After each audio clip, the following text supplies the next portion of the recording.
All right, looks like I'm live. Hey, folks. How's it going? Hope you're well.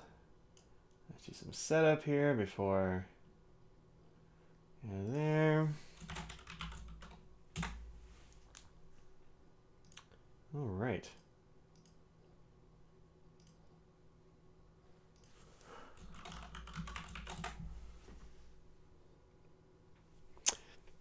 Hey, everybody.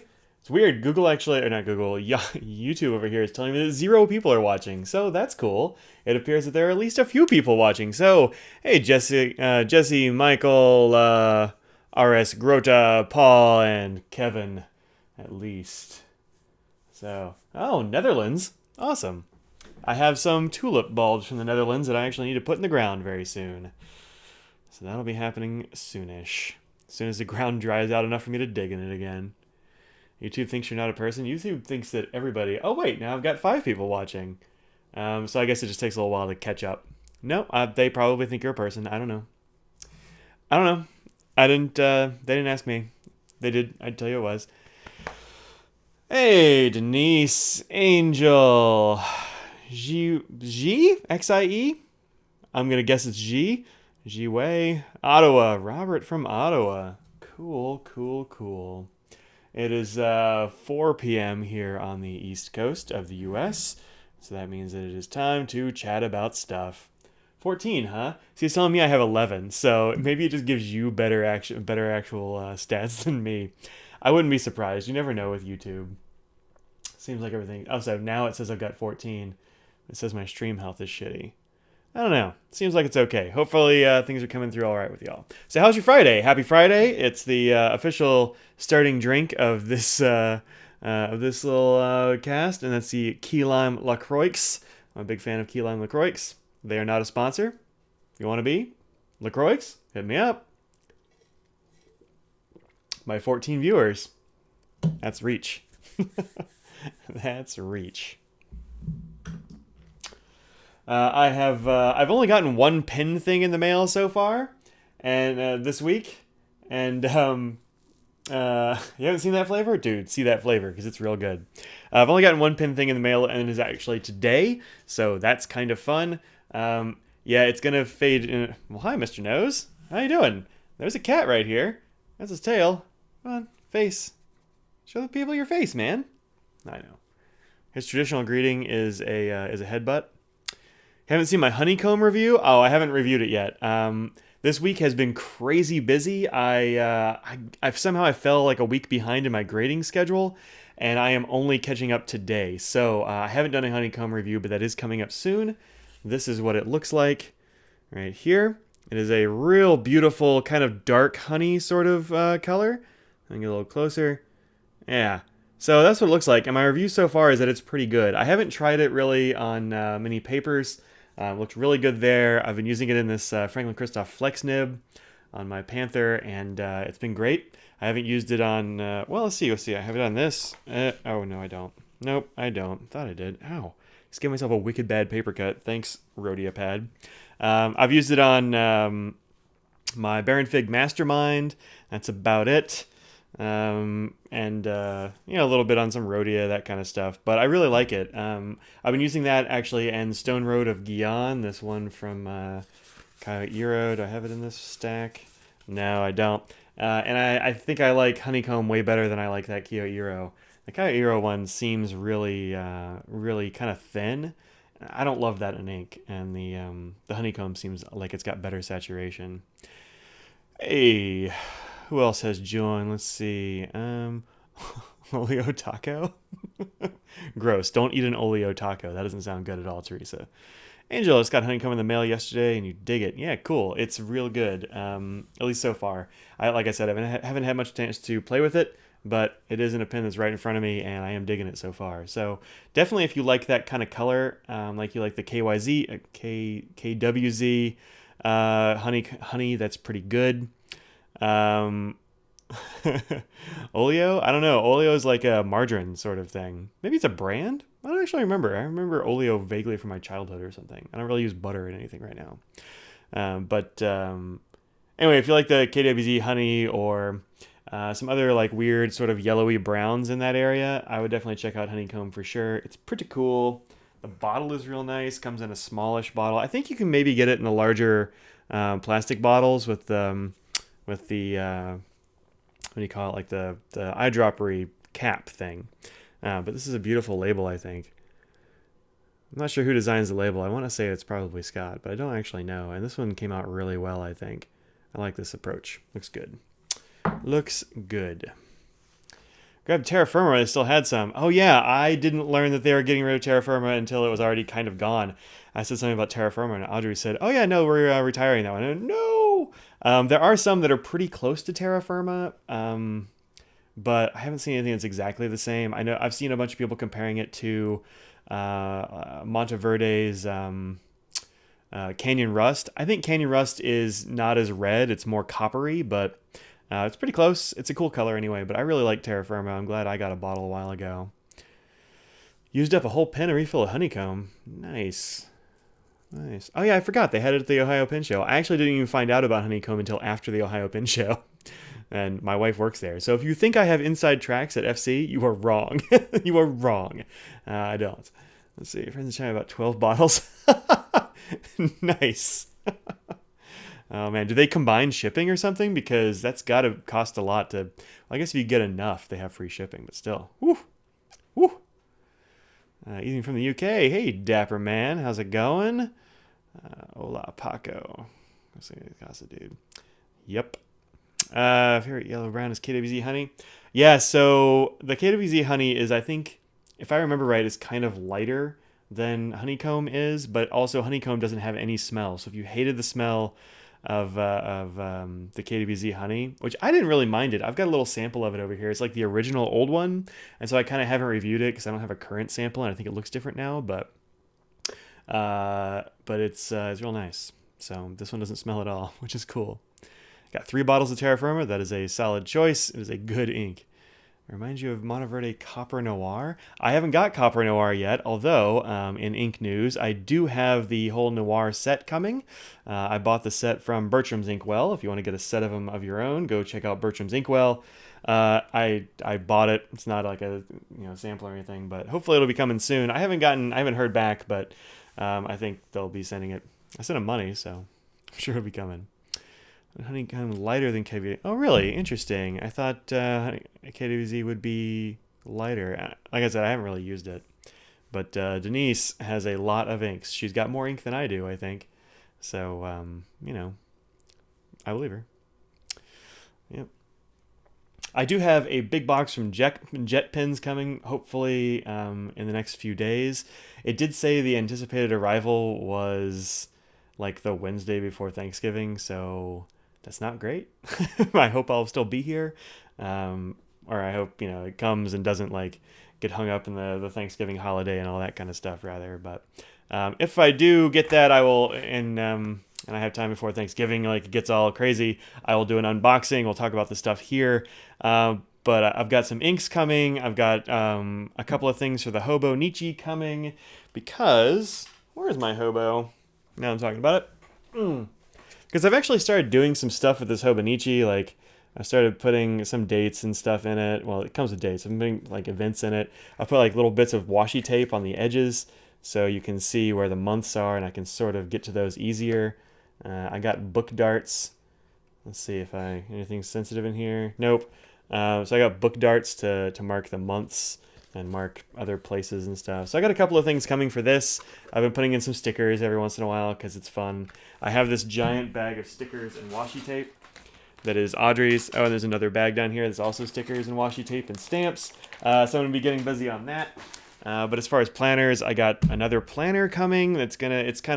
It looks like it might be a little bit better for my my day-to-day work stuff than the Hobonichi will be. I guess we'll see. Maybe I'll use the Hobonichi, as a lot of people do, as sort of like a daily log of what went on and important stuff like that and that kind of thing. But anyway, so I've got some of that coming. And I've got a bunch of ink coming from Bert, like I said, the Monteverde Noir set. So that's cool. I only got one thing now. One new thing anyway. Oh, and I found this in Audrey's stash. I think I might have gotten this for her and then forgotten about it. Which is like, look at all these tiny little washi tapes. they're perfect for lining the edges of days and outlining, stuff of that nature. Oh, this teal one is kind of stuck down below. Here, teal. Welcome to live pencast. Watch Mike play with tape. All right. I've got these kind of cool ones. I got some Halloween. I got some fall. I got some green because, hey, why not? Anyway, so here's the pen thing that I got. And that's Copper Noir. Yeah, I read that one. Sorry I'm late. It's cool, Sandra. Nice to see ya. Educating your coworker on Nikayas. Oh, your poor coworker. Oh man, they're gonna get dragged into Nikayas, huh? Let's see. Buy a lot of ink together. Yeah, that's good. That's good. Well, free shipping to China. Man, I don't know how they make money on that, honestly. Like, it's gotta be brutally expensive to send a bunch of heavy stuff to China, but it is a good deal for buyers, and I'm glad they do free shipping on a lot of stuff. It's a cool thing to do. So the thing I got was actually a desk set, and this is new in box. I haven't used it yet. I just got it today, but I bought this from somebody on Slack. This is a Retro 51 desk set. It's going to be pretty cool. It is a fountain pen and a rollerball. The rollerball refill is toast, but it's a pretty common looking refill, so it shouldn't be a problem. Came with like some ink cartridges. Look at that. Isn't that fun? I'm going to take this to work, stick it on my desk there. This one has an R on the end. You can't see it, I'm sure. I mean, a little bit. This one has an R on the end, and this one doesn't. The one with no R is the fountain pen. I think they should have put the 51 on here, and then it could have said R51 when you screwed them in. They do screw in. There's no inkwell. This has got a converter and stuff in it. But look at this. We've got a very nice nib. Apparently this is from the early 2000s-ish. It's not exactly old. It's probably 10 years old, something like that. But really cool desk set. I don't think Retro really makes these anymore, so that's cool. It seems like it's heavy enough that I can take the pen out without, it moving around too much. Anyway, that was my pen mail, and I'm pretty psyched about that. I kind of like desk sets a lot, but the other ones I have are all vintage, and this one's kind of modern, so maybe it'll be a little more reliable or something. I won't have to worry about sacks and levers and, I don't know, that kind of stuff. I finally got a replacement part for my Esterbrook desk set. The section is cracked, and so a couple of friends gave me different sections, and neither of them work, so that's too bad. Yeah, oh, you know what? R is probably for rollerball. Yup, that's right. That seems like it's probably right. But then it's weird that the other one doesn't have F for fountain. It's totally blank on the end. So, I don't know. But yeah, R is probably for rollerball. But if they had put 51 on the other one, it could have been Retro 51. I don't know. Missed opportunity, I believe. Let's see, Loden on the retired list. Oh yeah, that's too bad. Loden's pretty good. I haven't used it much, at least not in a long time. I've been using Black Forest for quite a bit. I've got Black Forest in this one pen over here, and I love it, and I'm going to refill it with Black Forest. Let's see, is it this one? Nope, it's not that one. Oh, I took it to school with me, so I don't have it handy. But I really like Black Forest. It's really good. Refuse to use FedEx to ship inks. I think there's some other weird thing with FedEx that Audrey was talking about. I don't really know. But, USPS seems to get the job done, I guess. She thinks you're crazy to buy the green Carbonesque Vanishing Point. It's a cool looking Vanishing Point. I don't think you're crazy at all. There's actually a silver on silver one on Slack, I think, right now that I'm kind of tempted by. And I'm tempted by the gunmetal one. I don't need more Vanishing Points, darn it. I've got 2. That seems like enough. I try not to get too many copies of the same pen. Although I do have a pair of O2s now, and I've actually got 3 O2s on my desk right now. you know. All VPs should be Stormtroopers. So here's the thing about the Stormtrooper VP, it seems to me, and that's that it's lighter than the others.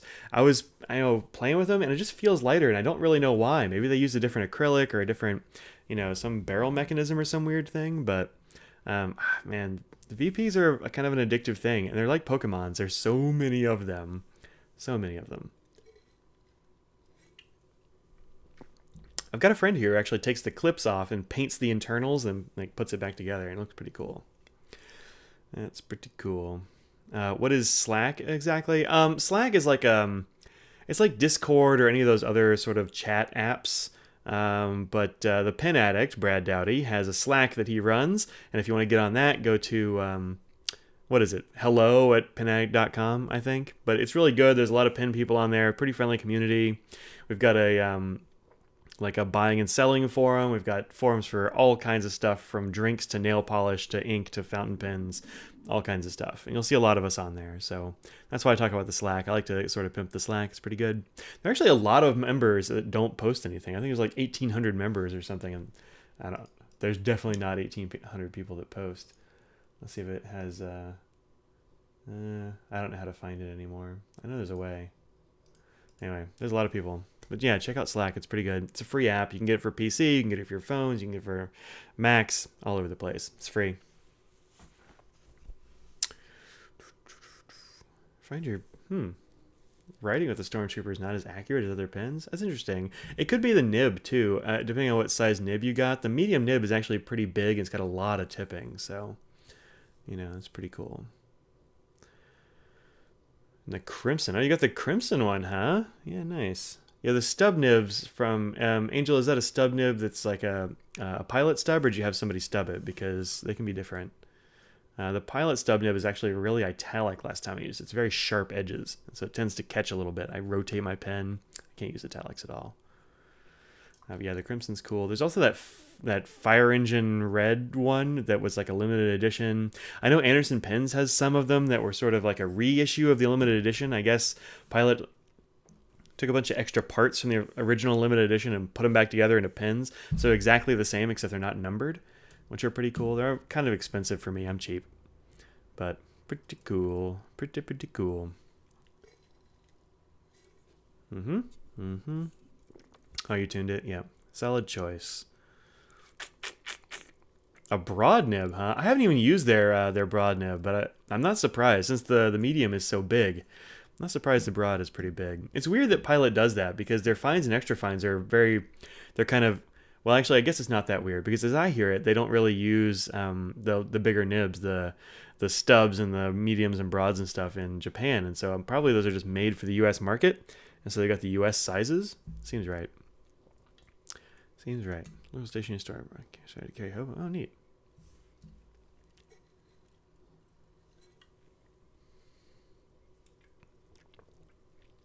Oh, it squeaks. Oh, I hate that. Oh, I can't take it when a nib squeaks. And the Pilot mediums I have always squeak until I get them worked on.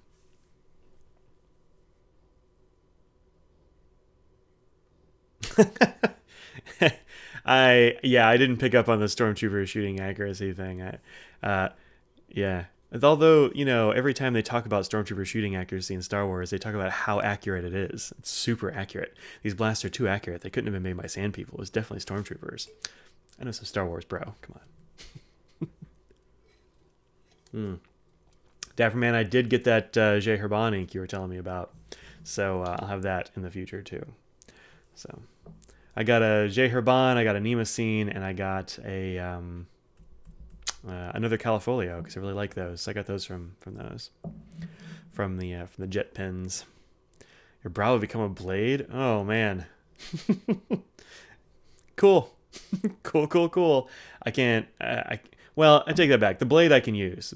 Y'all, if you're looking to get nib work done and you don't want to wait forever for like a Mike Masayama or maybe Dan Smith or something, check out Mark Backus, Bacas. He is super good at nibs, just a very, very good nib grinder, and just a really good guy. So check out Mark Backus, Bacas. Which Califolio did I get? Well, that'll be a surprise for my unboxing.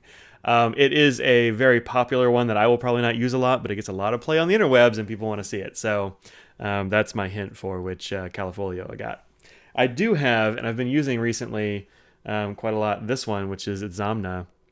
I love these bottles. I think they're super cool. I think Diamine used bottles like this too for their for some of their inks. But I really like these bottles, but Zamna is really good.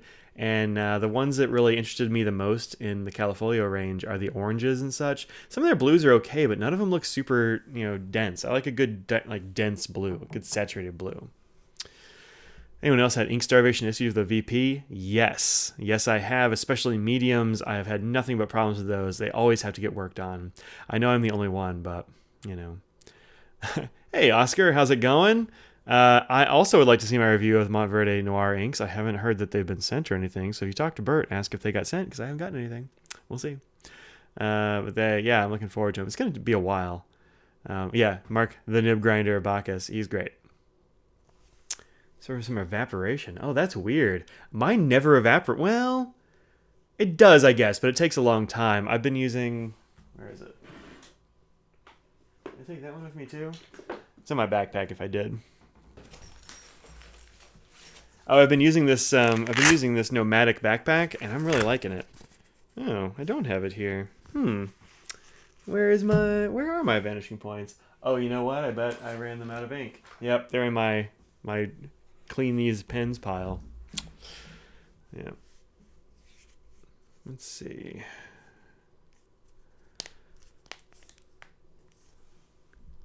Oh, is the Califoil ink I'm using dry? No, it's not dry at all. I've had no problems with it. No, I'm really enjoying it. It's good. It's real good. And the pen I've got it in is this pen. Delta is kind of out of business, I believe, maybe entirely. This is a Fusion 88 with this kind of silly Fusion nib where they like put a gold plate on top of a steel nib. But I got to tell you, this nib is one of my favorite nibs now, and it doesn't have anything to do with this gimmicky gold plate thing, but it writes super well, and this is what has Itzamna in it, and it's a really great ink. Let's see, do I have a card for that one sitting here? Yeah, it's right here. So that's what Itzamna looks like. It's a real cool orange. It's kind of a dark orange, but really good. Real good. Yep. Also got Noodler's Golden Aspen, and I actually forget what pen I put this in. I'm going to have to look it up, but there's two oranges next to each other. Golden Aspen is much brighter than the Itzamna is. But got those. Pretty psyched about that. Good old Fusion. Hot glue a gold leaf to a steel nib. You know, I don't even know if it's hot glued. They might have soldered it, but I've heard of them falling off before. I hope that doesn't happen to mine, because now that Delta is kind of kaput, nobody can put it back on. I'll just have to... then I'd have to super glue it or something. Let's see. Extra candy when you pack orders. That sounds good. I like candy. Yes. Yeah, Golden Aspen looks like what Apache Sunset should have been. I agree. It's way easier to read than Apache Sunset. I think it's a much better ink. It's not as red as Habanero is, so that's cool. But yeah, Golden Aspen seems good, but I haven't used it on mini papers yet. The fact that I even put it in. Maybe I can try it on something real quick. I will tell you, since you're here, that the next review is going to be of this, which is Kairo Flaming Red of Fushimi. I've got that one written up. It's over here waiting to be filmed. I haven't had time to do it yet. Ooh, I've also got Moonlight of Higashiyama here. So a lot of kind of brownish oranges are going to be happening soon on the old Blago. Oh yeah, it's in my Schaefer Intensity. Where is my Intensity? Where is my Intensity?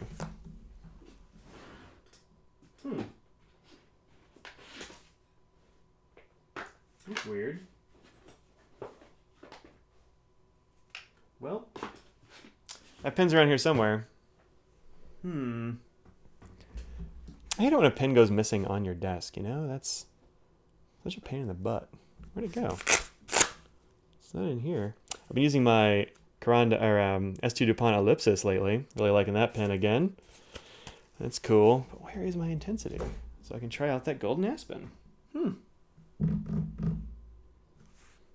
Welp, gone. Aurora is a pinkish orange? Yeah, that sounds cool. Hey, Bijou, how's it going? Flaming Red is pretty good, but at the price, there are better reds. It's fine, but it doesn't have the punch that something like my favorite sailor Aurora has, or even Schaefer Red, or Robert Oster's Fire Engine Red. I think all of those are better reds than this Flaming Red of Fushimi. I mean, that's my opinion, but seeing a bunch of those side by side just doesn't have the punch. Like, it's a little bit milquetoast. It's nice, but it's not great. That's my hot take. you gone through your list of questions yet, or is that for later? Oh, you know what? I'm actually going to film. I have been, as Oscar intimates there, I have been collecting questions for a Q&A. I'm not doing those today on here, but if you have Q&A questions, please let me know what they are, and I will add them to the list. I have kind of a long list here, but still gonna add some more if they come up. Send them to this this address down here, Mike at Inkdependence, or I guess you can put them in the chat and I'll try to scribble them down real quick. But it's more reliable to put them here, Mike at Inkdependence.com. But that'll probably be filmed this weekend and it'll go up, in the next couple of days, I hope. So, yep. Let's see. Yes, never have problems with Delta nibs. The Fusion has a little bit of strange appearance. Yeah, I mean, it's weird looking, but I like it. I had problems with this one. It didn't work well for a while, but I gave it to a nib smith friend of mine, and he was able to fix it up for me. And now it's great. It's a super good nib. It was super super dry when I got it. So my neck is all cracky. But my Unicas, of which I have a few, and those kind of things are always great. I don't have any problem with those. I like them. You know what, Dapperman? I agree with you. Hey, Audrey and Mandy, how's it going? FC Crew checking in on the chat. Aurora is in your VP. Solid choice. Solid choice. Oh, wait. I missed something here. Trying to buy another pen with losing willpower. Yeah, I get it. Do you have more Q's than A's? There are always more Q's than A's. That's Denise is right about that. Philosophy is all about finding Q's and trying to find A's. Let's see. Problem about the cured Noto inks, they're a little pastel-y. I agree. They all seem a little bit pastel-y, a little bit like weak sauce for me. I really like the tone of the Stone Road one, but I'm not loving it, and I really like this nib. It's not this nib. This is a beautiful Conway Stewart that I got. It has an metallic fine nib, which is real fun. But man, this ink just seems weak sauce, man. I don't know. I'm not loving it. I'm glad I didn't buy a whole bottle. I like the Unica. Yeah, the Unica. Well, the Unica fine is very fine. In fact, it's so fine it tends to like cut the fibers in whatever paper, and it tends to bleed on everything because it's so fine. But also, I don't write well with a fine nib. So, but the medium is my favorite. It's super wet, quite broad. I really like it a lot. Said you're a Phil Pro. Still trying to see what you know about Sergeant Stretch and why you're a professor of him. Oh man, you're bringing that joke back out. Oh dude, Oscar. That got so many face palms when you said it before. So many face palms. What I know about Sergeant Stretch, I know everything about Sergeant Stretch, but don't tell Stretch. He's not here. He's in a meeting on a conference call. So we can do whatever we want. We can talk about Phil. He won't even know. I just caved and sent a message about the pen. Oh man, somebody's getting a pen. Mandy's famous all around the world, replies to customers' emails. Yep, she does. Mandy does a lot of CS. I don't know, so much probably. Hey, Gabriel. Good to see you. Hey, Brian. Although Brian didn't say hi to me. That's cool. Whatever, I get it. That means Audrey's still at work and not on her way home. Maybe Audrey will pick up our favorite pizza. I don't know. Let's see how it goes. You'll have, maybe I could do a bunch of silly questions. So I actually solicit for Q&A questions mostly through Slack, as we were talking about before. I will probably put up something on Instagram, but I don't really get that many on Instagram. And late pizza tonight? Nah. Regular old pizza probably. They sent a bunch of actual pin questions, which is kind of unusual for the Slackers. And they said, all right, cool, enough real questions, but let's get some silly ones. And I have like half a page of absurd questions here, so maybe I'll answer some of those here in a little bit. Although I may have to open a beer first. I don't know. Any recommendation for a safe waterproof ink to use in a Pelican pen? So the way I would probably go is Faber-Castells. Most of those Faber-Castell inks are waterproof or very water resistant. They're all document style inks, and they're very good. So, and as far as I know, I've never heard anything bad about them being unsafe. So I would check out Faber-Castell inks. They're not super cheap, but I haven't tried any that I didn't like. So very good. They're going to be, I think they'll behave pretty well in a Pelican pen. They're not as dry as the regular Pelican inks, but they're not super wet or anything. So definitely check that out. Oh, Mandy's more popular. Not with me. But yeah, Mandy does a lot of CS, so if you email, you're probably getting Mandy. If you've ever gotten an order, you've probably gotten it from Audrey. But if you go to pen shows, Audrey's at more of them than Mandy is. Ordering pizza via live chat? I don't know. We'll see. She hasn't said anything about it. She might not get a pizza. I don't know. But anyway, I would call it in. I haven't had any problems with Pelicans. I think the reason that people ask about safe permanent inks is because a lot of people think about safe ones. And they think about like noodlers, bulletproof ones not being super safe. I've never had any problems, but Faber-Castell is pretty good. Iron Gall ink's pretty good too. I haven't put any Iron Galls in my Pelicans just because I'm very cheap and I don't want to risk them, although they all seem pretty safe. So I can't recommend the Mont Blanc ones because I haven't used the permanent ones yet. I've got samples. I just haven't had a chance to break them out, although soonish probably. Platinum Pigmented Blue. I've never used that one. Carbon Black is okay, but Carbon Black in a Pelican, that is a wet ink and a fire hose of a pen. You're asking for trouble. I wouldn't necessarily put that in there. I think it's a good way to just flood your page with ink. It's going to go everywhere. Hugely wet nib with a very, very wet ink is not a great combo. Breaking out the key lime LaCroix. Glad to hear it. Why are key limes better than regular limes? Because they're not as tart.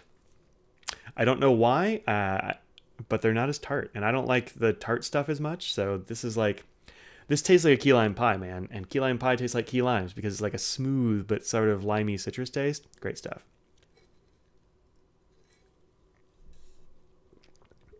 When you order the Mont Blanc Noirs, you got the Document Black.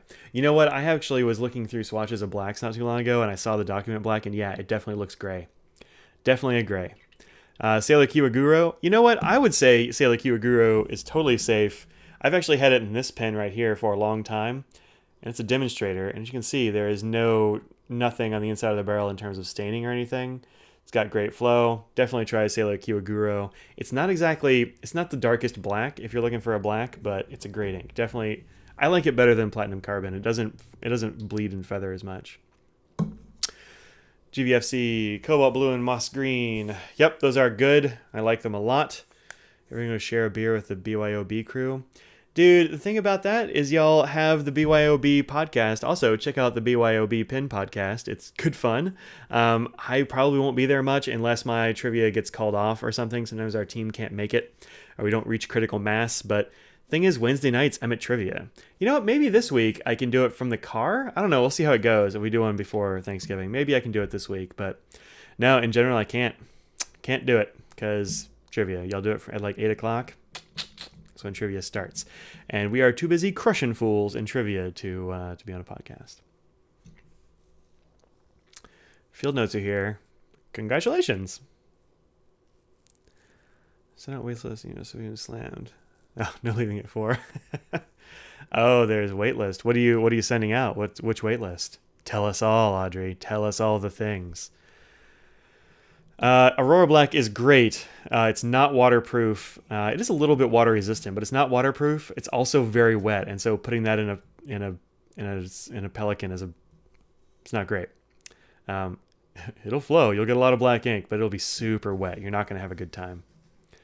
Not going to have a good time. Italian Ice 45s. Oh, nice. Italian Ice, man. I think that's way better than the antique glass, if you ask me. Nobody asked me, but I'm going to tell you anyway. This is Italian Ice, and you can't see it in here. Well, maybe a little bit of a purple tinge. But when I take this one to work at school, I have the window behind me, and we get sun all day. And this thing just fluoresces purple like crazy, and I freaking love it. So if you get a chance to get some Italian Ice, do so. The best chance is either waitlist or every once in a while they have them at the pen shows, and that's a good time to get them. But I love the Italian Ice. It's great. Hey, Christoph. Some burgers while watching. Solid choice. Solid choice. Talking about like smears under mild liners. Oh, mild liners. I haven't really tried it. Let's try.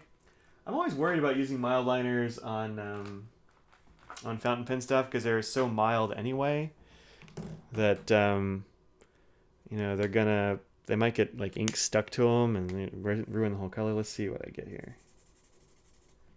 Yeah, I get smearing on this ink I'm using here too. Let's try this one. Yeah, I don't know. My liners are fine, but I don't like highlighting over fountain pen ink if I can help it, except for maybe Kubaguro or something like that. Some of those carbon inks. You know what highlighter I've actually been loving a lot lately? I mean, the mild liners are cool. They come in these sort of pastel-y colors. They're not as in your face as a lot of highlighters. But this one is really good. This is a Just Fit highlighter. I got this at Jet Pens a while ago, and it's really good. Not only does it have the two sides like some of the mild liners do, but if you look at the tip, it's got like a very thin, like flexible tip. It's very comfortable to use. Like it just feels really nice on the page. So if you get a chance, check out one of these Just Fits. They're really good. And I highlight a lot of stuff, so I'm glad I like it. I got two colors too. I got this sort of like bright orange. Let me see what this looks like. Yeah, the bright orange, just sort of light one, is very mild linery. It's not very dark. The other one is though. So, check those out. I need to do a blog post about highlighters. Oh, I got this one too, which is weird. This is called like Milky Yellow or something. It's a cool color, but it is weird. And Milky Yellow is a gross name, but it's a good highlighter. I really love these Stabilo ones. They're kind of my favorites. Get in there. Yeah. See you, Sandra. Take care. Try not to talk about you. Hey, everybody, talk about Sandra for a little while. Some of the FC pens are hard to get. I mean, if you don't go to shows, then it's hard to get the prototype ones. The problem is, I imagine, that if you only have one or two of a pen, putting them online is really kind of a fool's errand because it's tough to do the first come, first served, and like you might try to get it and it's gone and there's frustration. It's a whole thing. You can't make everybody happy, unfortunately, but the secondary market is a good place to find those sometimes. You never know. Need a black ink that can handle a mild liner. I get it. You like this Friday night ritual? Good. I'm glad you like it. I'm never exactly sure because I don't really plan anything for these mostly. Like if I get something in the mail, I'll keep it around so I can show it off. But I don't really plan anything for these. I'm glad y'all bring the interesting.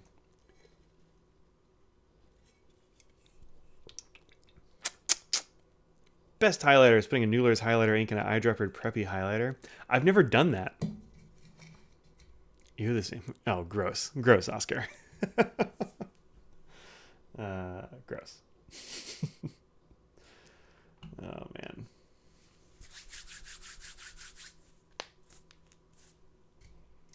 Okay. I'm out of that. Now it's time for this. The beer of the day is one that I actually forgot I had. This is from my favorite company, Mystery Brewing. If you're in North Carolina or going through North Carolina, get some Mystery. It's brewed in Hillsboro, which is a little way from here, but not too much. And this was made for, I think, like a music festival they did down there, and I found it in the local co-op. And it's got a date on it, which is kind of fun. They all have, some of the artists, I suppose, that were on it. Dave Alvin and Phil Alvin have this one. I don't know, these are some kids. I don't really know what the story is behind this. It's a session IPA. I hope I like it. If not, what are you going to do? But I've liked their IPAs. They're not super hoppy. There you go.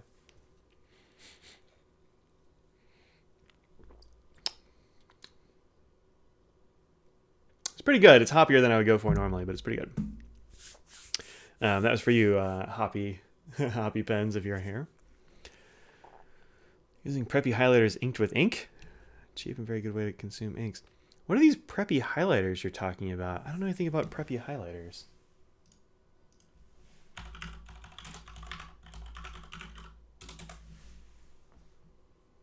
Platinum Preppy fluorescent highlighter pen. How about that?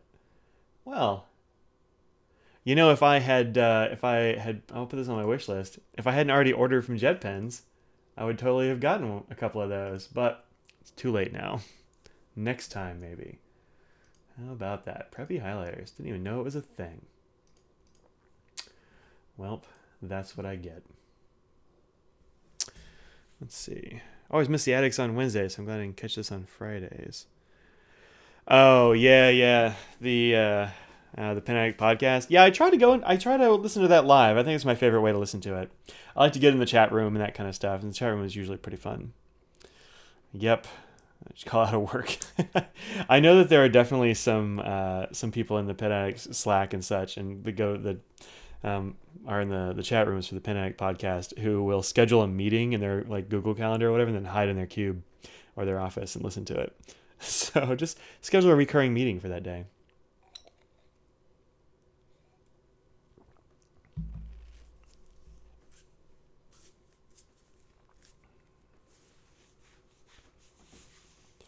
I know that this isn't the best time for some folks either. Oh man, it's Phil. So everybody stop talking about Phil. I know that this isn't the best time, sort of, for people, but I think a lot of people like to catch it, at the end of work or, that kind of stuff. But being in a particular time zone makes it hard to catch the other time zones. Just kind of the way it is, unfortunately. So, hey, Phil. Yeah. Don't worry about Oscar. He was just trotting out the I'm a Phil professor, and so why do I know so much about Phil? Feel free to facepalm. Any big pen events between now and the end of the year? Not really. There's the Detroit Pen Show, which actually might be this weekend. It might be today. I don't go to that one, so I don't know. So I don't know. But besides that, no, not before the end of the year. The next big show, I think, is probably the Philly Pen Show, and that's the very beginning of January, I believe. Or no, mid-January? Yeah, kind of mid-January. But that's a really great show. If you're near Philly at all, come out there. I almost certainly will be there, so that'll be fun. A 24-hour live stream? Yeah, that'd be great. People would love that. Oh, man. Yeah, 24 hours. Jeez, dude. Drinking Rolling Rock? Oof. Yikes. I used to drink Rolling Rock in college too, and I don't know why, but I could stomach it then. And then there was some point I had a Rolling Rock and went, ugh, gross, and I think I gave the rest of the 6-pack away or something. But yeah, Rolling Rock used to be one of my standbys. I don't know why, but it did. The choice today and tomorrow? Oh yeah.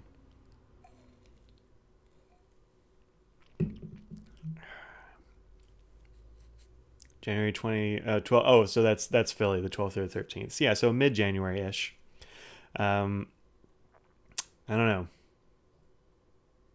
You'd rather do other stuff than go to a pen show for your birthday? What? I don't know. You got Baltimore after that, not too far, right? So you can do that later. It's an hour from Philly. What's an hour from Philly? Oh, I don't know what an hour from Philly is. Maybe you are. Yeah. Well, Andreas, I'm glad this is a great time. Yeah, the Philly Pen Show is cool because there are a lot of vendors and it's not super packed because they have a really big ballroom. It seems like there's plenty of room. There are these cool, there's tables set up down the middle. So the way it is, you walk into the ballroom and then there are two big rows basically of pens and they're along the walls. But there's a lot of room in that ballroom, and so there's plenty of room in between the rows, and so they have these standing tables and standing bar height tables. And those are really great for just chilling out. I really like that. See if anybody has that planner you were looking at. Audrey, I may have bought that planner. It's coming in the mail. What did I get? It was, I've already forgotten the name because it's not in Merkin, and so I forgot. It is the Kokyo Jabun Techo first kit. Oh, first kit standard cover. Anyway, so I got this Kokyo Jabun Techo planner, which I'm kind of psyched about. It looks like it's going to have a really good layout. So,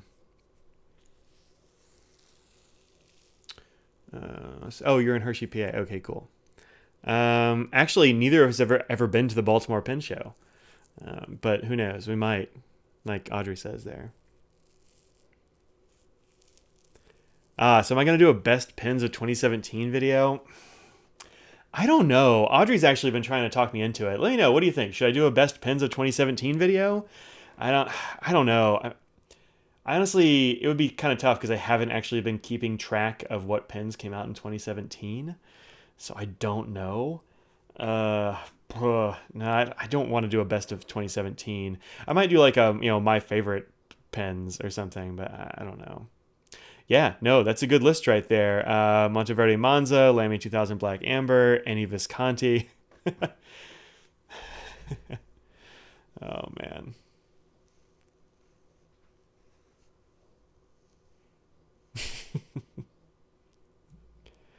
I don't know. Maybe there's some like yeah, I'll just Lamy Aeon. You know, I want to try out the Lamy Ion or Aeon or whatever, but I haven't been able to get my hands on one. I don't know who has one or who has them for sale yet. Maybe they're not for sale yet. I don't know. I haven't seen them. Best things reviewed in 2017. Oh, I'm such a slacker. I don't know. Yeah. My favorite. Well, I think it would be fun to do a pins of 2017, but I don't want to go back and look to see what came out that year. Maybe next year I'll actually keep track of pin releases, and then I can do it. But this year I just did not. Yeah, they're not for sale in the U.S. yet. Google Goulet says the Ion is shipping soon. Everybody's thought the Ion was shipping soon since like September or something, right? Like that's the weird thing. Since I'm making burgers, favorite terms of toppings and fixins. What's your favorite burger joint? I don't know. Audrey and I don't really go to too many burger joints, honestly. There's a place in Greensboro, North Carolina called Hops that does really good burgers. But I don't need anything crazy. Just if I can get chili, I'll do it. I actually like barbecue sauce, onion rings, and like cheddar cheese. I think that's like sort of ideal. You can throw some lettuce on there if you have to, but pickles. I like pickles on burgers, but I don't have to have anything crazy. I like the platinums this year, pink and purple. What's the pink one? Oh, the new Lavenda or whatever. That's true. They came out with the Shongyo was this year, which is kind of cranberry. It's not pink or purple, but I really like this one. This is probably my favorite. What else released this year? Frank Christoph 31. I think that came out this year. I like that. Had an Aeon in hand. Decided not to buy it. Huh. Yeah, Audrey doesn't do pork, so. And actually, I don't really care about bacon on a burger either. I used to really like it, but it's fine. Shake Shack, I can't remember if I've ever been to a Shake Shack. I think not. I think I'm thinking Steak and Shake, and I hate Steak and Shake. The shakes are good, but the burgers is like really thin, bad burgers. I'm just not a big fan.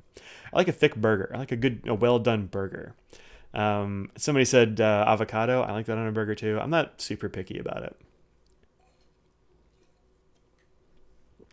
Ray's Hell Burger. Oh, Ray's Hell. I get it now. Let's see. Brian, you've never been to either one. Y'all should hook up. Don't y'all like live or work near each other? You should totally do that. Audrey's been to Shake Shack? I haven't. What was the place that we used to eat in DC? It was right next to where they used to have the pin show in DC. What was that place called? I don't remember. That place was really good. I really dug the burgers there. That was pretty awesome. He's got coops, Odd. He's got coops. We can get burgers with him. He's got coops. Steak and Shake is cheap, but it's not good. Not good. And the fries are real skinny and weird. I don't know. Burger Tap and Shake in DC. I don't know that one. Fried egg on a burger I'm okay with. What the heck is the name of that place? It was so good that we would go there like every day. But I don't know. Come up to Tyson's. Oh, it's not for me. Five Guys. Yeah, I like Five Guys.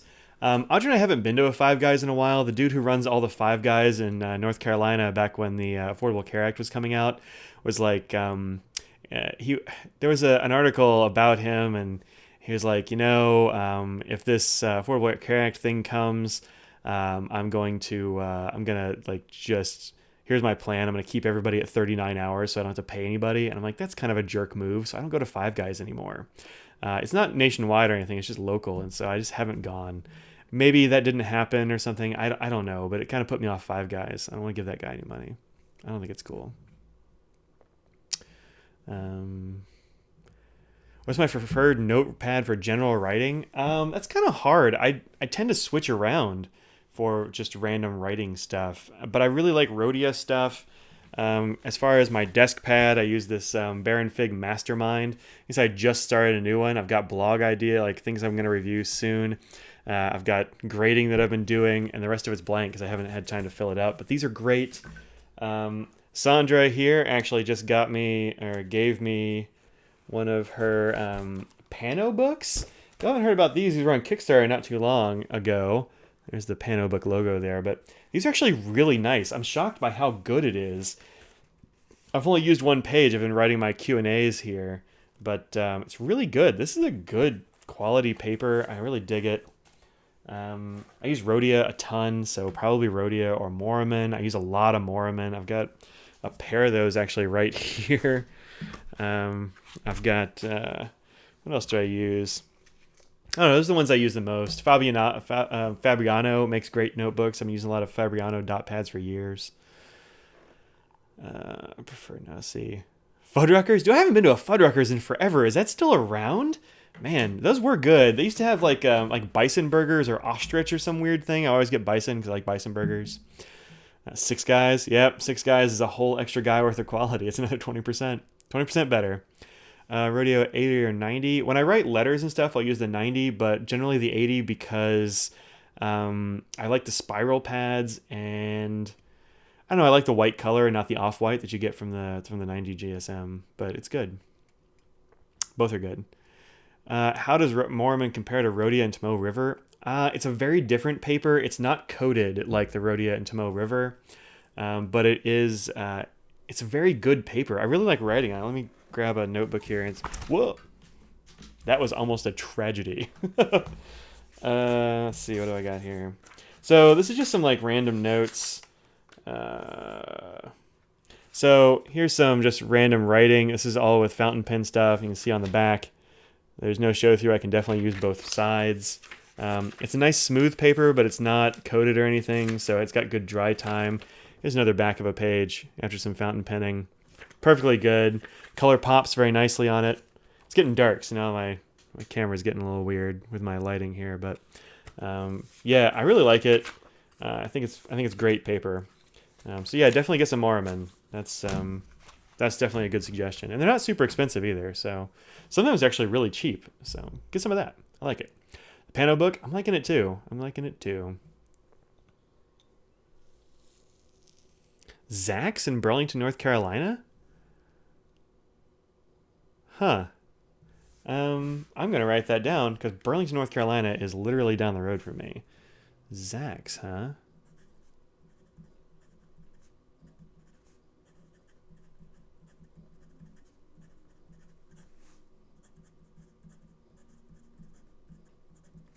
If they have, I hope they have other stuff that's not hot dogs because Audrey doesn't do pork. Oh, I have a Franklin Christoph notebook, but actually that's where I keep like passwords and all that kind of stuff. So it's not something I'm going to show on here. But yeah, no, the Franklin Christoph stuff is really good. My pocket notebook that I always carry around is a Franklin Christoph. I really like that stuff. Let's see, what did I miss? I know there's some stuff going on in the chat while I was looking at the other thing. Cowfish? What the hell is a cowfish?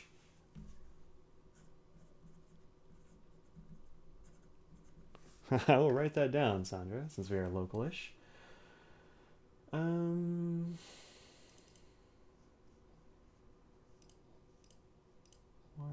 Do I catalog my ink reviews? I mean, most writers use inks. You know what? I haven't done that at all, and I probably should.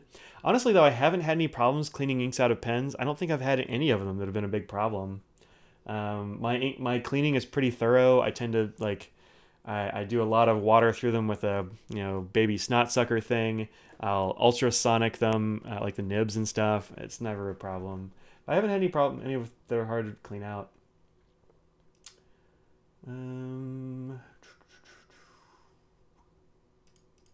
Alligator burgers? Huh, interesting.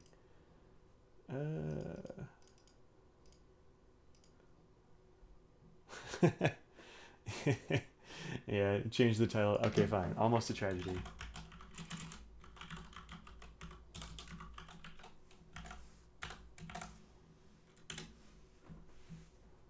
I think that ought to change it. Yep, cool.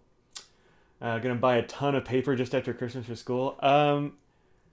Rhodia Ice or R? I mean, Ice is just the regular paper, just in a white cover. There's no difference, but it's good. The R is also really good, but it's more expensive, right? It's got a good feel to it. Like, it's kind of cushiony. It's real nice.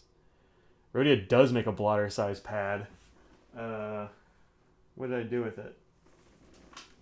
I've got one right around here somewhere. Oh. Yeah, it was part of a review I did a while ago. Desk pads. This thing is bigger than my desk. I can't put it on my desk because I don't have enough room unless I take the keyboard away. This is what size is this darn thing? This is the number 38. This is this is A3. So if you want a big pad, man, and it wasn't expensive. I think it was like $12 or something on Amazon. So you can get it very inexpensively, which is nice. I missed some stuff. DC show dates are already out. Okay, good.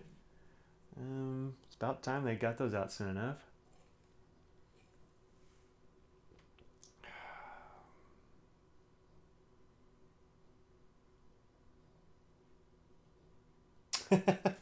Well, Phil, sometimes I have more things that I can keep track of. I don't even know. But you got to find it, and you got to know those passwords, and you won't know. It's gone. It's very hard to find. Also, I don't... Whatever.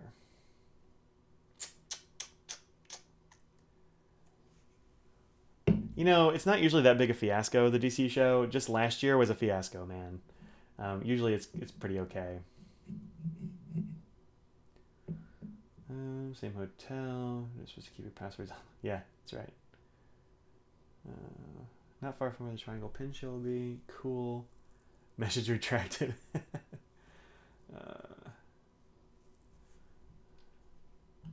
Yep, that's the 38. Currently using ice, would you hate the margin? Huh. I don't know what the margin is on those. You know what? The only ice I have is actually a little, like, a tiny one, so I don't know. You love the A3 Rhodia? I can't even use it. It's too damn big. I don't have the desk for it. It's huge. It's way too big. Looking 2018, just see the show. Yeah, don't worry about the DC show being a fiasco every year. It's not gonna be. It'll be fine. I mean, the organizer is not great at organizing, but it seems to have worked fine in every other year. Last year was just a shenanigans.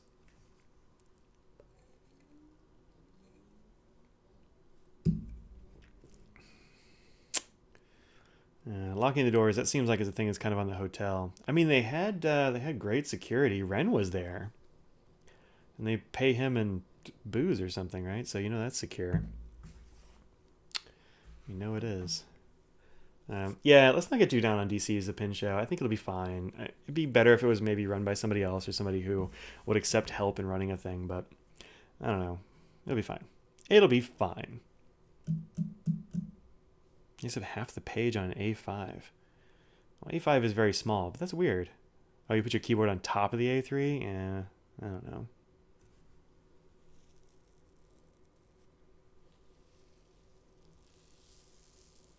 You like the Ohio show better than DC, huh? I don't... I've never been to the Ohio show, so I don't know. But DC is not laid back. But the thing about DC is if there's anything you want... you can find it at DC, and if you can't, you probably don't need it or want it. Like, it's just so huge that you can't not find the thing you're looking for. So it's got that going for it. Let's see. Use the radio desk pad as placemats at Thanksgiving. Yeah, right. What did I think of it? You mean, are you talking? Sorry, Teresa. Are you talking about the giant A3 pad? It's too big. Paper's fine. I like Rhodia paper, but it's too big. I mean, for my desk, I don't have that much room. There's too much crap on my desk. It's too shallow. Keep one of those big Rhodia pads into the keyboard. Yep, a lot of people do. I actually really like the Mastermind because it goes in front of my keyboard. I think maybe the Pano Book will too, but see, the only thing about the Pano Book is that on this side you've got this coil, and so I think if I've got my hands, if I've got my hands resting on it, the coil might be an issue, or I might flatten it. And I actually really like the Pano Book this way, so I just put it next to my keyboard and have it vertical. I think it works pretty well. So maybe I'll use a Mastermind and a Pano Book. I'll get crazy. Crazy. I've heard the San Francisco show is really good. I have not been.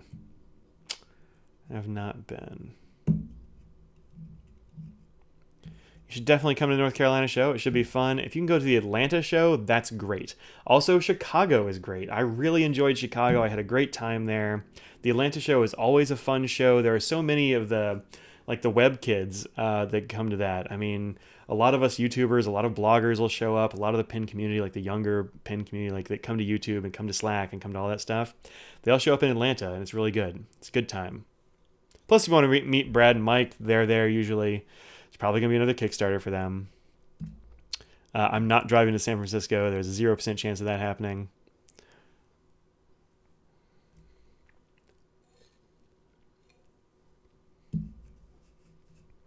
Crappy Car barely made it to Baltimore. Gah. What's my favorite pin show? I don't know. Atlanta's really good. Chicago was an awful lot of fun. Maybe, I don't know, probably Chicago or Philly, because both are like have a lot of vendors and both are a lot of like they're very laid back, chill shows. Although Atlanta's great for the people. I don't know, man. Like all of them have their appeals. So, and I like going to Raleigh because it's just on the road and I can sleep in my own bed. I don't have to go to a place. It's right there. That's great. Getting a sweet new desk tomorrow. Congratulations. I've been really thinking about getting a standing desk. A friend of mine at work has one of these, I forget what it is, like a motorized standing desk with like the monitor arms and stuff. Right now my monitors are just on this like crappy wooden shelf thing I built. It's not a great situation. If I'm honest, I'm bad at carpentry. And so it's not great, but I do kind of want one of those. How far was Chicago from the airport? I don't remember. It wasn't terribly far. I mean, you're not going to want to walk, but it's not like it's super far. We took an Uber or a Lyft or something, I think, and it was just fine. It was cold, but it was just fine. What's your Grail / favorite pen? I don't have any Mont Blancs. One of these days, maybe I'll get a Mont Blanc. I don't know. Currently, like the pen that so for me, a Grail pen is one of those pens that's like a little bit unobtainable. Like you can get it, but there's something in the way. And so for me, Grail-y stuff right now is like Conids. I really love a Conid king sized, but they're very expensive. The weight is kind of long, and that's what keeps me away from it. So probably the like Conid king size, because they're like $1,000. Oh, and there's no way I can justify that. Favorite pen is easy. It's been the same favorite pen forever, though. It's this Panther 40 from Franklin Christoph. If you get a chance to get a Panther 40, I'd say go for it because they're amazing pens. So comfortable. Ryan Krusak's Legends are great. I really like the handmade stuff. My Kanaleya is great. I mean, look how beautiful this thing is. Even in this like terrible lighting situation with a laptop camera, this thing just glows. It's gorgeous, beautiful, perfectly made. There's no complaints in fit and finish. It's got this beautiful hibiscus on the finial. Just a great pen. Extra expensive, but whatever. Put the A3 Rodeo upside down. Oh, yeah, that's a good idea. Because the edges do get a little curled. Even you can actually see the corner of my Mastermind is a little bit lifted there. But upside down is really good for those A3s. That's a good idea. Well done. I've tried the Conid. Fig Boot just got a Conid king size with like it's transparent with titanium. It's beautiful. It's a fantastic pen. Fantastic. I almost want to get the Giraffe just because it's like this long and full of ink. It'd be kind of cool.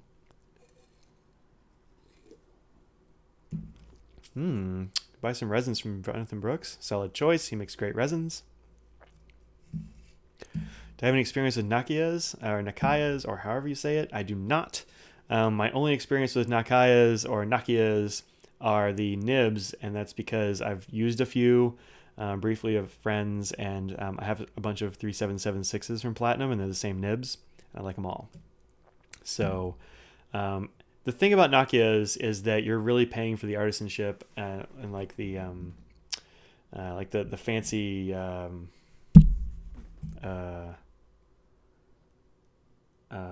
the paint. What the hell is it called? The lacquer. I totally lost the word. You're paying for the lacquer and like all that work. Really though, I think I like Danny Trio's a little bit better, except for like the dorsal fins, like the dorsal fin 2s, the dove. Arushi, thank you so much. I really like the dorsal fin 2. Fig Boot got one of those too. That guy gets cool pins, man. And those are beautiful, but I think I like Danny Trio's a little bit better. how'd you find out about the German pens you just reviewed? The name escapes me. Those are Clio Scribents, and the way I found out about them is that I am friends with the people at Papier Plume, and they said, hey, would you like to try out any pens? And I said, yeah, what are these? And so, because if you look at the nibs, like they'll have them out on the table and just like drawn to that lacquered nib. It's really cool. So yeah, Clio Scribent, Cleo Scribent, Scribent. They write very nicely. Apparently they make their own nibs. That was the thing I didn't know until I made the video and then Renzo told me. But they're very nice. I think priced reasonably at $100 seems right for those. They're good. They're good. I mean, there's still nibs on the $100, $110 ones, but whatever. They're very cool. So I think it's worth it. Let's see. Also, I think Gentleman Stationer might be selling a burgundy one, a pretty low price in the very near future if he's not right now. So definitely check that out. A couple of Konas and they look and feel extremely well made with superb tolerances, but left me feeling cold. Well, cool. That's great because it saves you money, right? You don't have to buy that one. Red Dragon pens are kind of great. I don't know what that one is. Oh, Red Dragon pens. Yes, duh. It wasn't capitalized. I didn't remember the brand. Yeah, check out Red Dragon pens if there's a website for that. I'm sure Brian can let you know. But he makes really cool stuff. I've seen a bunch of them and I really like them. Audrey did do an awesome job with my birthday gift. Giraffe is a very silly pen. That's true. Arushi, true. Favorite pens are necessarily the most expensive one. I really need a pen to write well all the time too. My favorite pens for like reliability and stuff, I've really been liking. Where are they? Oh, one. I really love these, and you can find these on sale a bunch of places. I think Pen Chalet is actually still having these on sale. This is a Schaefer Intensity, and this pen is great. Now, a lot of people don't like the metal sections. Let me tell you, this metal section does not get slippery. It's got like a fluting to it. It's a great width. These start up every time. The cap threading is beautiful. They're great pens. Check out the Schaefer Intensity. They're not paying me to say that, I swear. I just love these things. We've got like 3 or 4 of them between us. And I keep resisting buying another one because, damn it, I love them. But there are lots of pens I really like. My Franklin Christoph pens, of course, are always awesome. I've got like 5 or 6 of them in front of me. My Bexleys, I've got 2 or 3 of 4 of them right around me, and I really like those. My Diplomat pens are great. I mean, I love pens.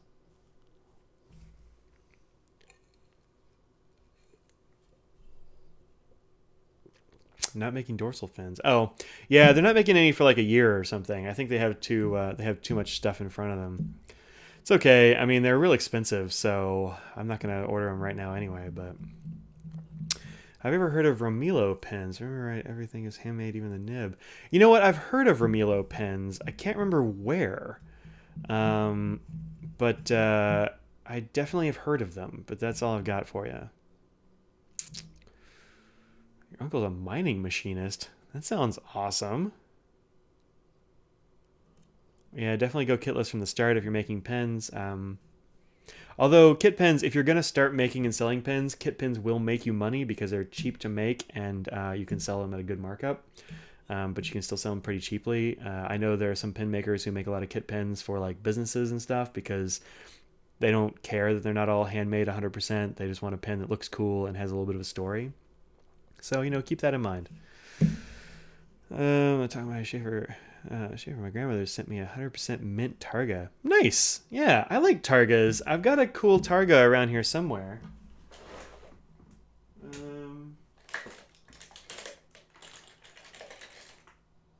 Although, I can't put my hands on it.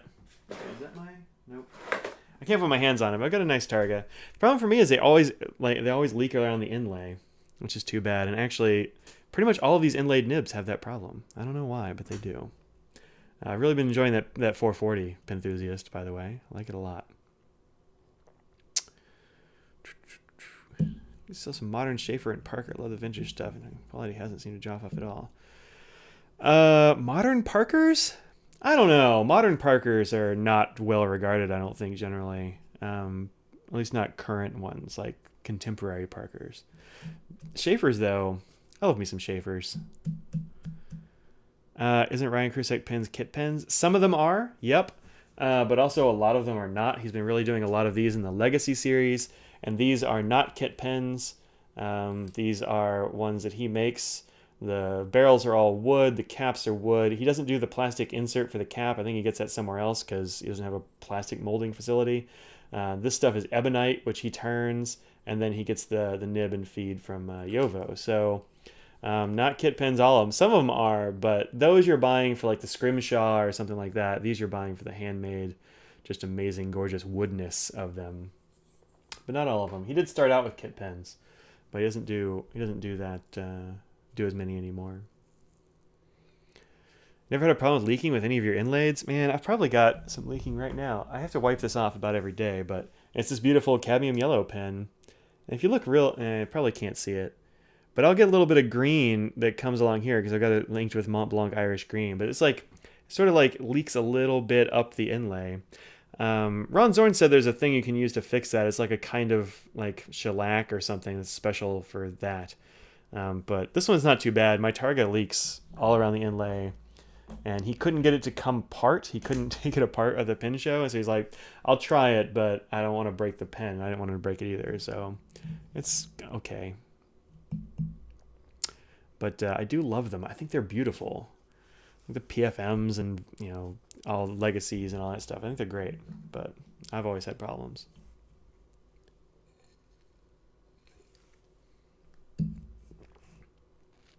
Your Eversharp Skyline cap fell apart? Well, that sucks. I had one that died. I don't know what yours is like, but the cap and the finial and stuff can shrink. And so now the finial has shrunk enough that it won't screw into the cap, and so now it just falls apart. And I don't think there's really anything I can do about it, which is too bad. Scrimshaw ones were kitless. He's got some Scrimshaw legacies, but he also did a lot of Scrimshaw kit pins, like the magnetic caps and that kind of stuff.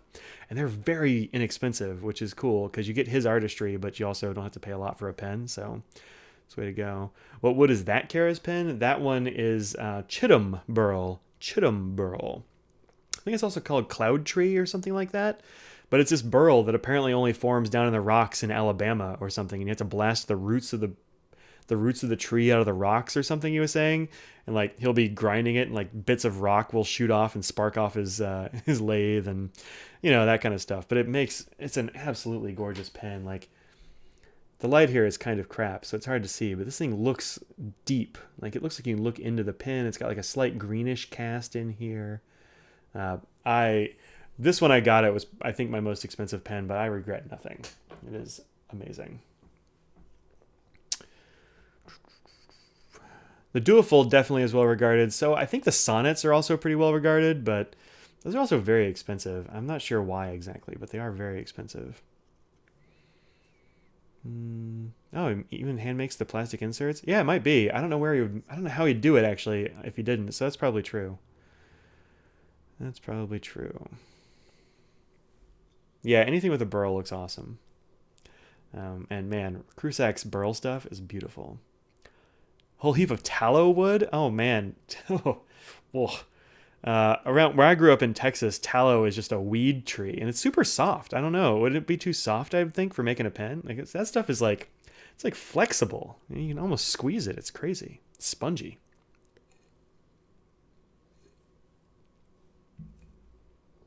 Ebony Pro Gear, solid choice. Yeah, those look really nice.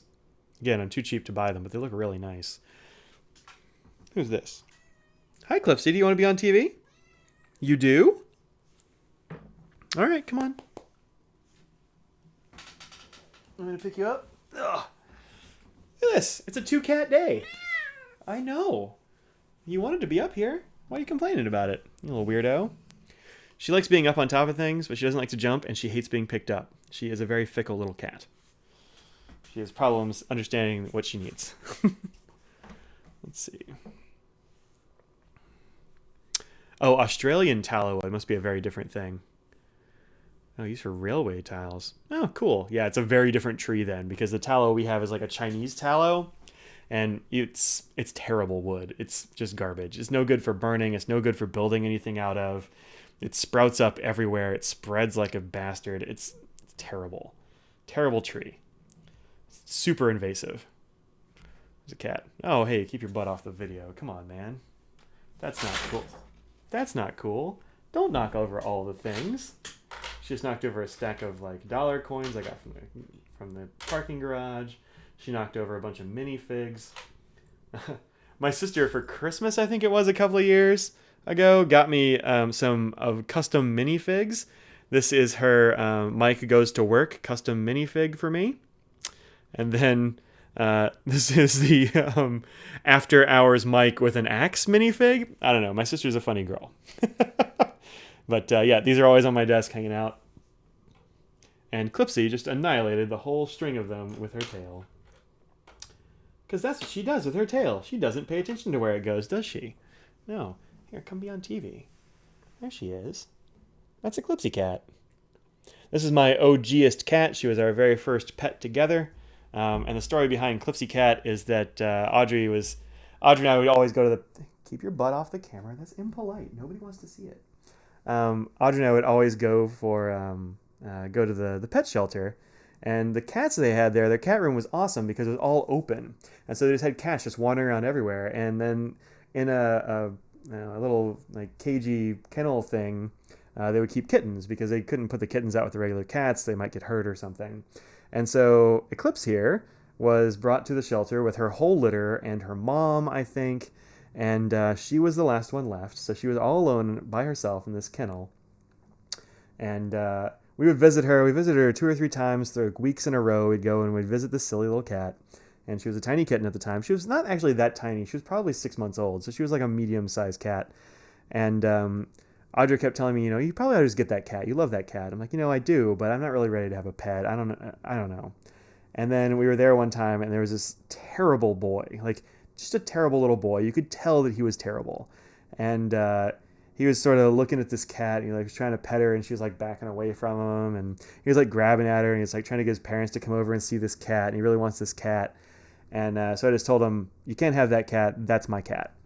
And I took her home. So that's how Audrey and I got Clipsy Cat. Well, I guess I got her because we weren't living together or anything. It was well before we were married. But, yep, that's how we got Clipsy Cat. That's the story of this particular cat who keeps wanting to put her butt on video because she's a weirdo. I know, Utes. Ugh. Oh, and then the fat one is actually back here behind me. I didn't even know she was there. Hi. That's Katy Perry. She is the big cat. But yeah, no, we saved her from that terrible youths. And I don't know if she's that grateful, but she should be, because we are much better cat owners than that kid. He would probably pull tails. He would probably pick her up when she doesn't want to. Yeah, well, that's what we keep telling ourselves, that we saved her from terrible stuff. But that shelter's actually a little bit expensive too. So she was our most expensive cat to get. Mr. Nose, I think, was like $5, and the other one was free. So this is our most expensive cat. She's the only one that's had to have surgery, so she's extra expensive there. You have cost us a lot of money. She's on a special food. I'm like, oh, you're a little money sink, aren't you? Yeah, but she's also a sweet cat, and we love her. Yeah, we're talking about you. Yeah. She's also a tuxedo cat. She used to sit on my desk and just watch me. She doesn't really do that anymore. It's a little too tall for her. She doesn't like to jump. She just never loved to jump. I don't know. Dogs are better than cats. I mean, look, there are some things that dogs are better at. Most of them fetch better, although our cats are actually better fetchers than any of our dogs. Thing about cats, though, is if I go to a pen show, I can put out a bowl of food and a bowl of water or whatever and just leave for days. With Scraggles, while I love Scraggles, she's probably sleeping on the bed still. While I love Scraggles, she does have to go to a dog sitter, and she does have to, take more care. So... they've got their ups and downs. You also don't need as big a place if you're going to have a cat. Like, you can have a cat in an apartment really easily. You don't have to walk them. But, I grew up with lots of dogs and cats. I've never not had pets, except when I was in grad school, actually. Like, the first year of grad school, I didn't have a pet. That's pretty much it. In college, I would go home and stuff, and sometimes I'd smuggle my cat up to the dorm or whatever, or my apartment. Well, we've always had cats. We've always had cats and dogs. We used to have tons of cats because back in the day, cats didn't, it wasn't as common to spay and neuter cats, I guess. And so our cats would just have litters and litters and we'd be giving away cats all the time, which was an unwise practice, but whatever. It was like the 80s and early 80s and it wasn't as common. So, yeah, no. Yeah, now we have 3 cats and a dog and a bunch of fish. And that's kind of enough. It's enough pets. got enough pets. Fortunately, our dog loves our cats and vice versa. So, dogs and cats are better than most people. Sure, probably. A lot of people suck. There are also some pretty good people out there. I assume you're all great people. I'm great people. Very humbly. But books are better than most people. I mean, I get it. To go re-tinsel Santa Claus? That's a weird way to leave, Sandra. What do you mean re-tinsel Santa Claus? It's almost 5:30. Goodness. I actually didn't even notice. This cat is snoring back here. She's super concerned about what's going on up this way. Eclipsy. So today, actually, every one of our animals has visited the podcast except for Scraggles, who I told her if she wanted to be on TV or wanted to be on the internet, she should come and hang out, but she hasn't done it yet. Post pics later. Okay, good. Do that. Holidays matter. Oh, man. Eclipsy, if you don't stand up, they can't see you. Parents have a 3D wire sculpture of Santa. Dope. I've got, actually, man, Thanksgiving's coming up next week, isn't it? So I've got about a week before I can put out Christmas lights. That's awesome. I do kind of do a big Christmas lights extravaganza. I have an unofficial rivalry with a guy down the street. He definitely beat me last year, but to be fair, I didn't know we were in competition. Now we are. Where's the bobblehead? I have a lot of bobbleheads. Which one do you want to see? I have so many bobbleheads around here. Lots and lots of them.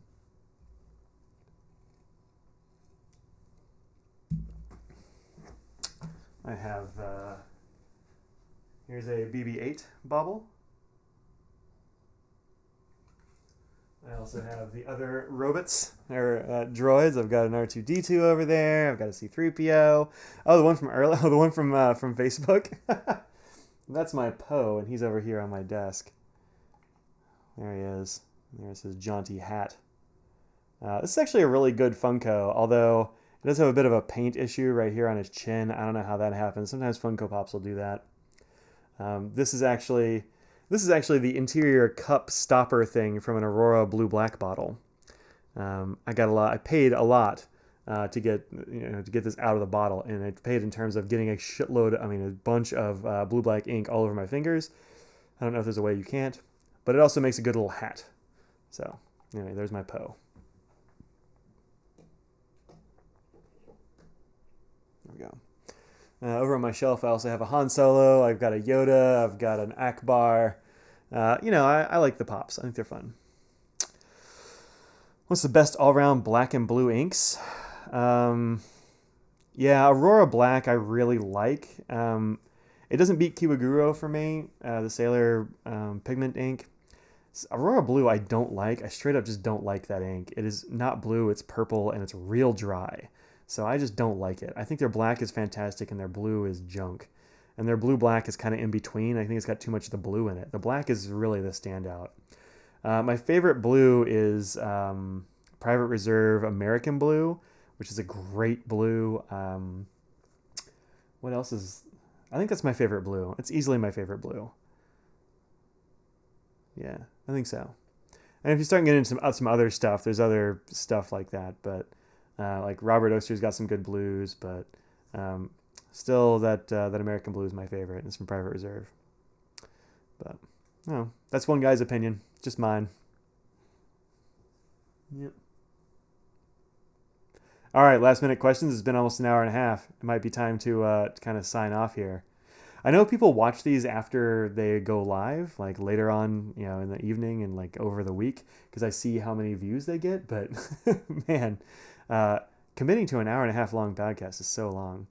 Ackerman for blue, huh? Denise, what do you like? What Ackerman do you like for blue? Is it like Shocking Blue? Is that the one you're into? Because I haven't used too many of the Robert Oster blues, honestly. I've used School Blue and then like the turquoises. He does turquoise really great. What's your Ackerman of choice for blues?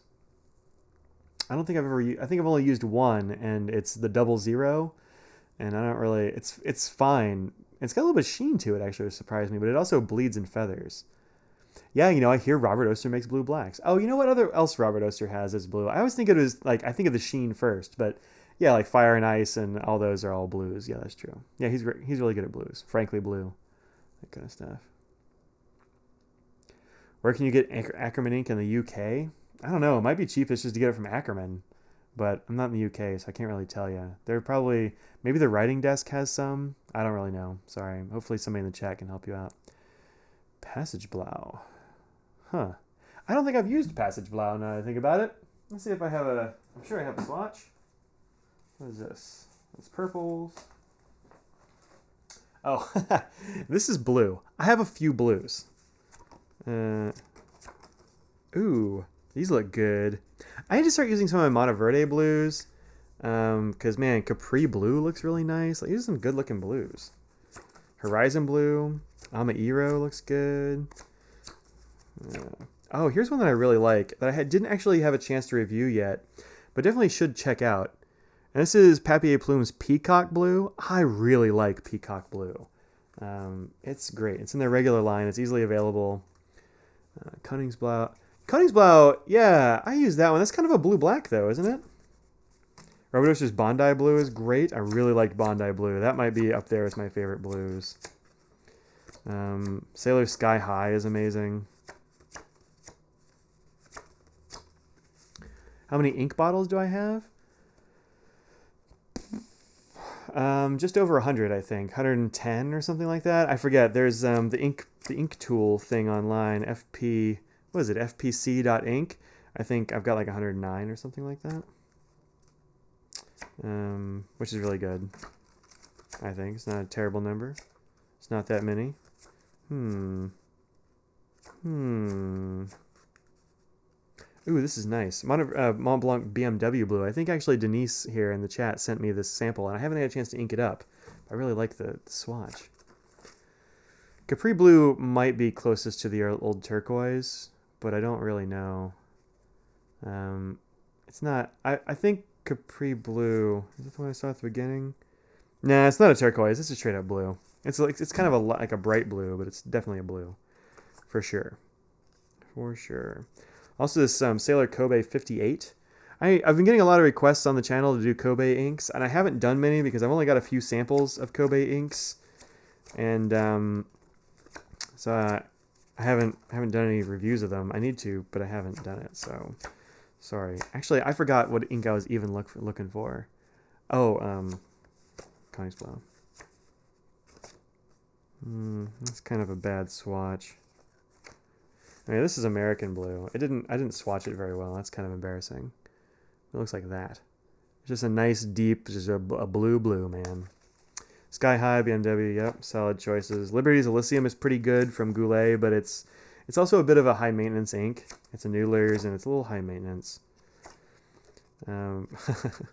Here's the infamous Bay State Blue, which actually to my eye is always purple. It's like a violet color, and also it's a pain in the ass to use.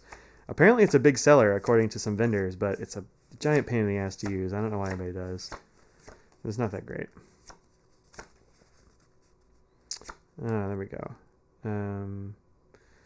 Vermeers. Oh, I do have some of those Dutch Writers series. Interesting. Oh, here's another really great one. This is a Noodler's, but I haven't had any problem with it. It's a Dromgool's exclusive. So Dromgool's is a Houston shop for pens. And this is Texas Bluebonnet, and it's a great ink. Oh, the other question was, have I ever run out of ink before? Yeah, no, I've totally gone through bottles. Most of the bottles I've gone through are private reserve, actually, because they're the ones I started out with. It was before I got real deep into the ink problem, the ink dependence, some might say. And so I've definitely gone through several bottles. I've gone through several bottles of Private Reserve Lake Placid. I've gone through bottles of Black Cherry. I've gone through bottles of Naples Blue. I've gone through like 1 or 2 bottles of that. I've gone through bottles for sure. Most of them Private Reserve though, now I think about it. Noodlers I'll never run out of because there's so much in those bottles and I switch inks too much. But a lot of stuff I have hundreds of inks, but a lot of them are in samples. So I'll take Kobe 21 way before a Kobe Blue color. I don't even know what Kobe Blue 21 is.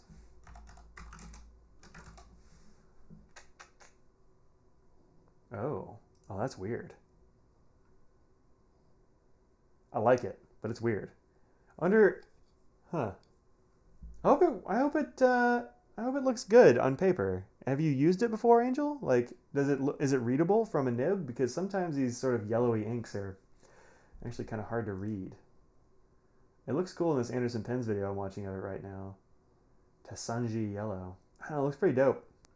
Pretty dope. Looks a bit lighter than this honeycomb, but yeah, cool.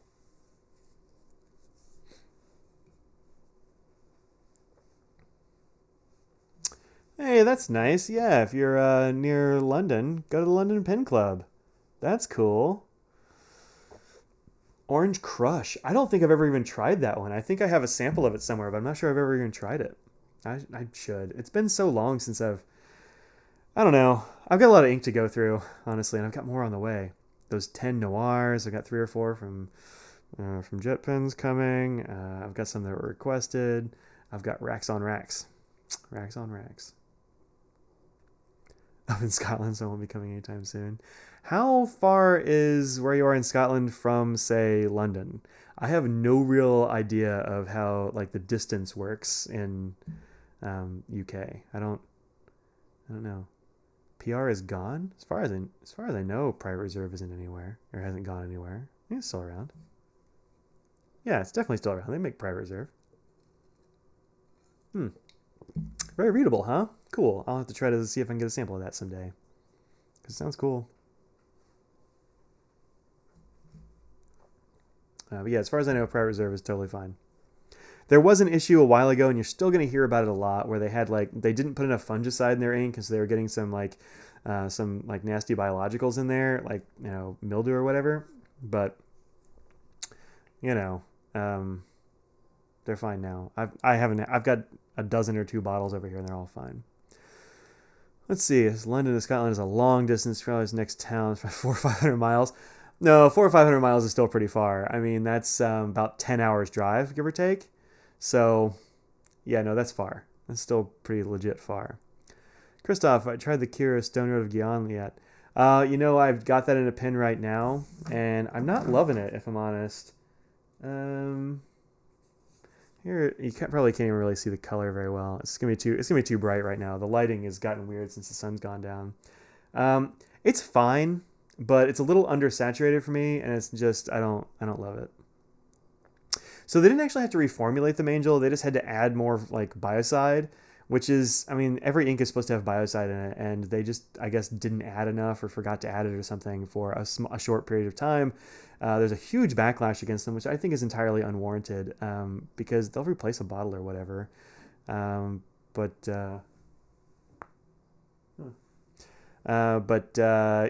I mean, I like them. I like them. Yeah, they haven't made anything new in a while. The main guy, the guy who started PR, died, I remember, a year or 2 ago, and so they really haven't made anything new in a long time. They've been making the same stuff, which is too bad because I really like the brand. I hope they come back eventually, but you know. Oh yeah, Goulet dropped them, so you can't get them at Goulet, but whatever. You can get them in lots of other places. What else? Oh, what am I going to cook for Thanksgiving? I'm not going to cook anything for Thanksgiving. Nobody lets me near the kitchen. I'm an okay cook. I'm not bad, but we're going to spend Thanksgiving with Audrey's parents. I don't know if Audrey's still in the chat or not. I haven't heard from her that she's coming home. She might still be there. Working hard on a Friday night even.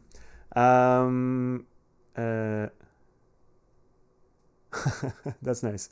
Thanks, Sarah. You and me. And Private Reserve against the world. So we're going to go spend Thanksgiving with Audrey's parents. And Audrey's mom is a really prodigious cook. It's hard to get in. You don't want to get in the way. Just let Deb do her thing. She'll do all the stuff. So one Thanksgiving, Audrey's family has a bunch of picky eaters. Her mom doesn't really eat vegetables. Audrey doesn't eat pork or dark meat chicken. Her brother doesn't like, or rather, dark meat turkey. Her brother doesn't like turkey, so he gets roast beef or something. So one Thanksgiving, she made a small turkey, a small ham, and a small roast beef. All 3. It was nuts. Long story short, I stay out of the way. I just let Thanksgiving go. I watch the parade in the morning. I eat a bunch of cinnamon rolls or like orange sweet rolls, and then like hibernate until Deb calls dinner because she's a far better cook than I'm ever going to be. I like that blue suede. Blue suede is cool. It's definitely green. It's not blue at all, but it's definitely green. I really like it too. I've run through a bottle of it at least, maybe two. Chocolate I haven't really used much. Avocado I really liked. Chocolate here is way overrated. Oh man. There's like a Hershey's museum or some weird thing in Philly, isn't there?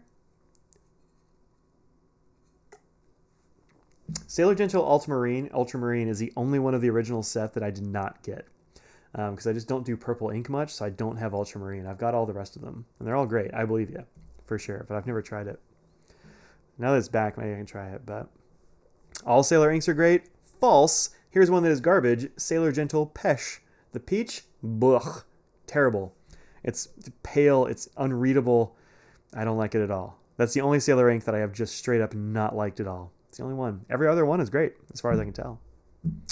I thought Hershey's was banned from war zones by the Geneva Convention. That's harsh. That's harsh. I mean, look, you live over across the pond where chocolate is better than it is here, but that's the way it goes, man.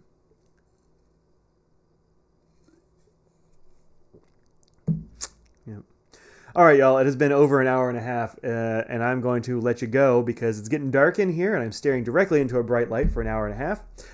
So thank you so much for hanging out with me and maybe having a beverage on a Friday afternoon / evening / very late at night / earlier in the afternoon, depending on where you are in the world. So no matter where you are or how you happen to be listening, thank you very much for hanging out with me on these live chats. I think it's awesome.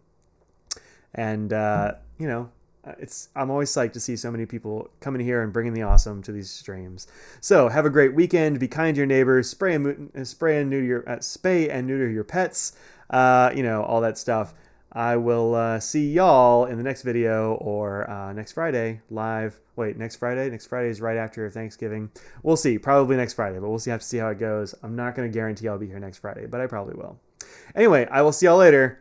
Oh, wait. Did you know Four Seasonal Series 20 or 30 would stay the same price? I did hear that, and I'm not psyched about it. I think it's kind of weak sauce, but what are you going to do? So get your Sailor inks now. Clean out those retailers before they go to the smaller bottles, because that sucks. But what are you going to do? Mushroom risotto and enjoying a glass of wine. Dope. I don't like mushrooms, but I would try your risotto. All right. I'll see y'all later. Peace out.